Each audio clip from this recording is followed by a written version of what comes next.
এখানে ওনারা সন্ধ্যার থেকে আমাকে বলছিল যে মাহফিলে ঝামেলা।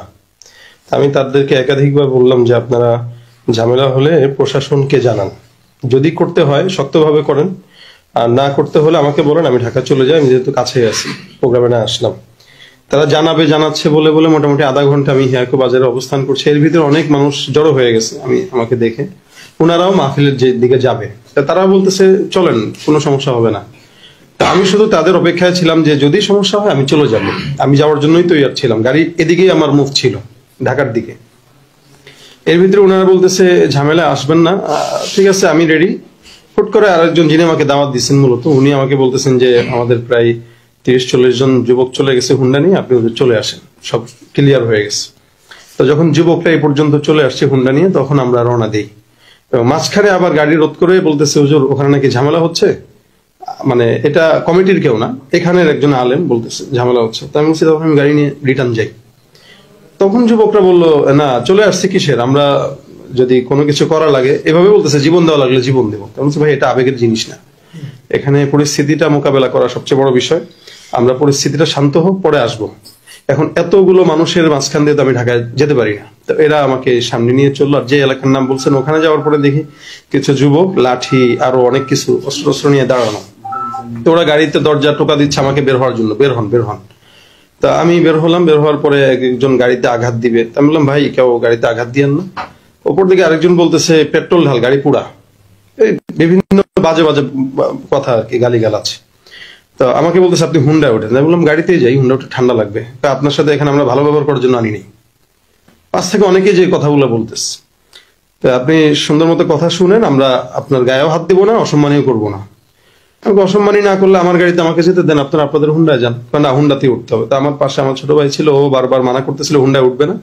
তো আমার পাশে ড্রাইভার আর দুইজন সফর সঙ্গী, দুজনকেই যথেষ্ট আঘাত তারা দিল, অনেক মারলো। এর ভিতরে তারা আমাকে সেভ করতে যায়, তারা মারটা খাইছে আর কি। তো তখন আমি বললাম ঠিক আছে মারামারি দরকার নেই, হুন্ডায় উঠো। এর ভিতরে হুন্ডায় উঠলাম, আরেক জায়গায় এসে একটু ব্যাকে আসলো, এসে একটা জঙ্গলের রাস্তা দিয়ে নিয়ে গেলো আর কি। তা আমি বললাম এদিকে কোথায়, আপনারা এমন জায়গায় বসেন যেখানে মানুষ আছে। কারণ আপনার কোনো টেনশন নাই, যান চলেন, কথা ওখানে হবে। কোথায়? আমাদের দোকান আছে, ব্যক্তিগত দোকান আছে। আচ্ছা ব্যক্তিগত দোকানে আপনারা এটা কোন জায়গাটায়? পেরেশানি নিয়েন না। আচ্ছা আমি পেরেশানি নাই, কিন্তু আমার তো জানতে হবে কোথায় নিচ্ছেন আপনি। এই বলে বলে তারা একবার এইদিকে দাঁড়া, একবার ওদিকে দাঁড়া, অনেক দূরে নিয়ে গেল। এর ভিতরে মাঝখানে কয়েকটা জিনিস বললো যে আপনি এই দেলোয়ার হোসেন সাইদি সাহেবের ফাঁসি চাইছেন, সাকা চৌধুরীর ফাঁসি চাইছেন শাহবাগে যে। তাই বললাম ভাই আমি সাকা চৌধুরীকে ভাবে আমাদের জানা নাই, মানে সালাউদ্দিন কাদের বলতেছে, আমি ওনাকে ভাবে জানা নাই। যাই হোক চিনছি বিএনপির, বাকি উনার ফাঁসি চাওয়া বা উনি কি, আমি এগুলো কিছু জানি না। বাকি সাইদি সাহেবের বিষয় যেটা বলতেছেন, এটা হলো আমি 13 সালে আমি যেখানে পড়ি, আমাদের ওস্তাদরা সব ছাত্রদেরকে নিয়ে গেছে, আমরা তখন ছোট পড়ালেখা করি। তো ওই অবস্থায় আমরা জানতামও না যে ওখানে কি হচ্ছে না হচ্ছে, আমাদের অজান্তেই ওখানে যাওয়া। তো ওখানে ফাঁসি চাইছেন হচ্ছে একজন, আমরা পাশে ছিলাম, আমি তো চাইনি। আর উনি কি বক্তব্য দিচ্ছে আমি জানিও না। এরপরও আমি ওই অনাকাঙ্ক্ষিত বিষয় নিয়ে আমি সবার কাছে আমার ফেসবুকে লাইভে অনেক বয়ানে বলছি যে এটা আমার ভুল, যদি আমি অনাকাঙ্ক্ষিত ভাবে গেছি, এরপর আপনাদের যারা কষ্ট পাইছেন আমি ক্ষমা চাই। আর সাইদি সাহেবকে এদেশের জনগণ রাজনীতির পরিচয়ের ভিন্ন ভাবে মহব্বত করে, তো ওই জায়গা থেকে আমাদের মহব্বত আছে আলিম হিসাবে। তো এখানে তো ওই বিষয় তো ভাই ক্লিয়ার। ওই ইস্যুতে আপনারা আমাকে ধরবেন কেন?